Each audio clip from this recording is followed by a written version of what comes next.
Bonjour, toi qui m'écoutes. Choisir la meilleure part, c'est le titre de la méditation du 19 avril. Luc 10, verset 42 se lit ainsi. Une seule chose est nécessaire. Marie a choisi la bonne part qui ne lui sera point ôtée. Jésus bénéficie de l'hospitalité généreuse de deux chères sœurs.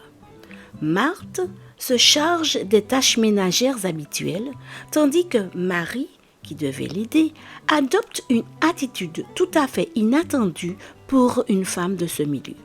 Elle s'installe au pied de Jésus pour écouter ses paroles comme le faisaient ses disciples.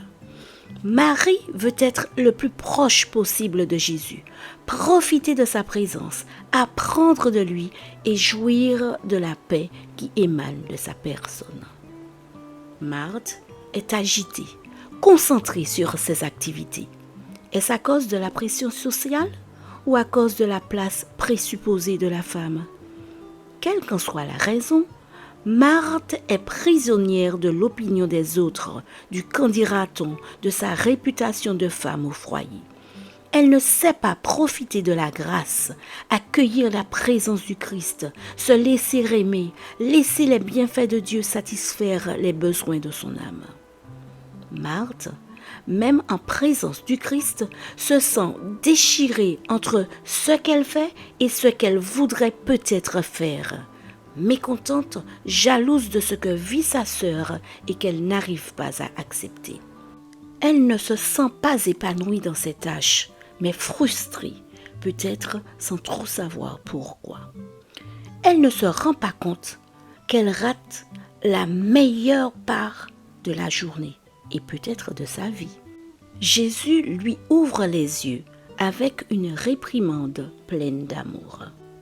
Nous aussi, nous pouvons nous reconnaître dans ces deux femmes. Nous vivons parfois dans nos œuvres qui nous laissent toujours insatisfaits, alors que nous pourrions profiter des bénédictions de la grâce.